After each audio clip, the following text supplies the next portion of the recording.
दोस्तों आज की इस वीडियो में हम टंकण भस्म के बारे में चर्चा करेंगे। यह किन किन रोगों में फ़ायदा करती है, इसकी मात्रा कितनी लेनी चाहिए तथा घर पर इसे कैसे बनाया जाता है, यह सब कुछ इस वीडियो में जानेंगे। साथ ही यह भी जानेंगे कि इसका सेवन किसे नहीं करना चाहिए। दोस्तों यदि आप टंकण भस्म के बारे में पूरी जानकारी पाना चाहते हैं तो वीडियो को आप अंत तक देखिए और जानिए सुहागा भस्म के बारे में संपूर्ण जानकारी। नमस्कार मित्रों, एक बार पुनः मेरे चैनल पर आपका हार्दिक स्वागत है। दोस्तों टंकण, जिसे हिंदी में सुहागा और अंग्रेजी में इसे बोरेक्स कहा जाता है, बहुत ही कमाल की और पावरफुल औषधि है। यह किसी भी आयुर्वेदिक मेडिकल स्टोर पर आपको आसानी से मिल जाएगी। दोस्तों आप चाहें तो इसे आसानी से घर पर भी बना सकते हैं। 5-10 रुपये में ढेर सारी तैयार हो जाती है। दोस्तों इसे बनाने के लिए आपको कच्चा सुहागा लेना है। इसे कूट पीस कर कढ़ाई में डालकर अग्नि पर चढ़ा दें। पहले ये लिक्विड फॉर्म में आएगा, उसके पश्चात इसका पानी सूखने लगेगा। इस दौरान आपको अग्नि तेज रखनी है। धीरे धीरे यह फूलता चला जाएगा। थोड़ी देर में ढेर सारी भस्म तैयार हो जाएगी। फिर इसे मिक्सी से पाउडर बना लें और किसी एयर टाइट कंटेनर में भरकर रख लें। ध्यान ये रहे कि कंटेनर का ढक्कन एयर टाइट होना चाहिए, क्योंकि यह वातावरण की नमी को सोख लेती है, जिससे आपकी भस्म खराब हो सकती है। तो दोस्तों इस प्रकार से आप आसानी से घर पर टंकण भस्म तैयार कर सकते हैं। अब बात करते हैं इसके फ़ायदों के बारे में। दोस्तों इसके फ़ायदों की बात करें तो ऐसे व्यक्ति जिन्हें गीली खांसी है, यानी कफ वाली खांसी है, जिनके गले में कफ अटका हुआ है या अस्थमा की समस्या है, अथवा जिनके फेफड़े कफ से भरे हुए हैं, जिसके कारण उन्हें सांस लेने में दिक्कत महसूस हो रही है, तो उन लोगों को इसका सेवन बहुत फ़ायदेमंद होता है। इस भस्म के सेवन से कफ गलकर बाहर निकल जाता है, जिससे रोगी को काफ़ी आराम मिलता है। कुल मिलाकर दोस्तों कफज रोगों की यह एक शानदार औषधि है। आप इसका इस्तेमाल कर लाभ उठा सकते हैं। इसके अलावा दोस्तों उन महिलाओं के लिए भी यह औषधि बहुत फ़ायदेमंद होती है जिनका मासिक धर्म खुलकर नहीं आ रहा है, या बहुत कम आता है, या फिर आता ही नहीं है। इसके अलावा मासिक धर्म के दौरान पेट में दर्द बना रहता है, तो ऐसी महिलाओं को टंकण भस्म का सेवन लाभकारी होता है।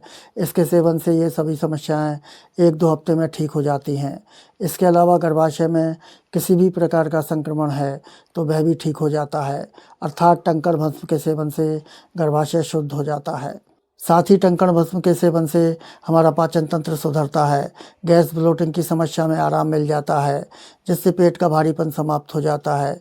इसके अलावा आम दोष के कारण यदि पेट में दर्द बना रहता है तो वह भी टंकण भस्म के इस्तेमाल से ठीक हो जाता है। साथ ही साथ छोटे बच्चों को कम मात्रा में टंकण भस्म चटाने से बच्चा स्वस्थ मस्त रहता है। जुकाम खांसी का डर खत्म हो जाता है, दूध उलटना बंद कर देता है।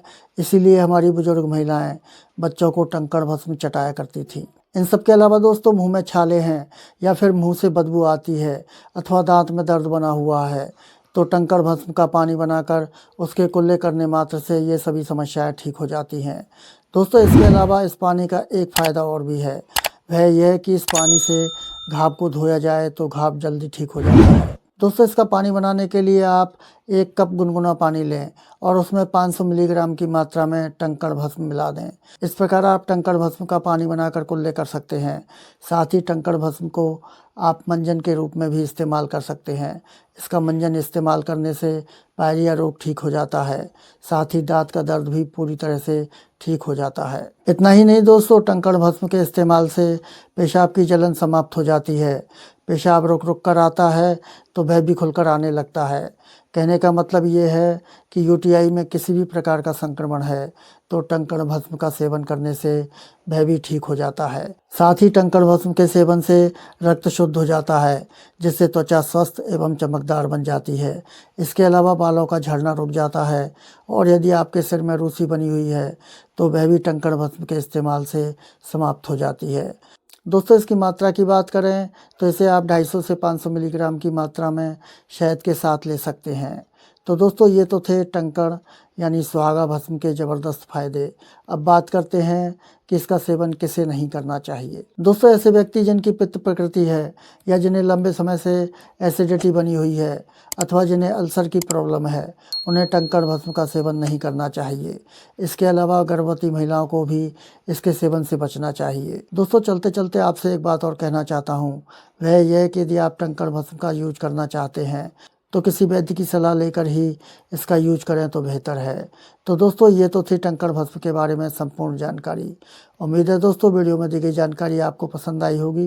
वीडियो अगर पसंद आया हो तो लाइक करें, अपने मित्रों को शेयर करें, साथ ही मेरे चैनल को सब्सक्राइब करना न भूलें। तो दोस्तों आज के लिए बस इतना ही। फिर मिलेंगे एक नई वीडियो के साथ, एक नए विषय के साथ। तब तक के लिए नमस्कार।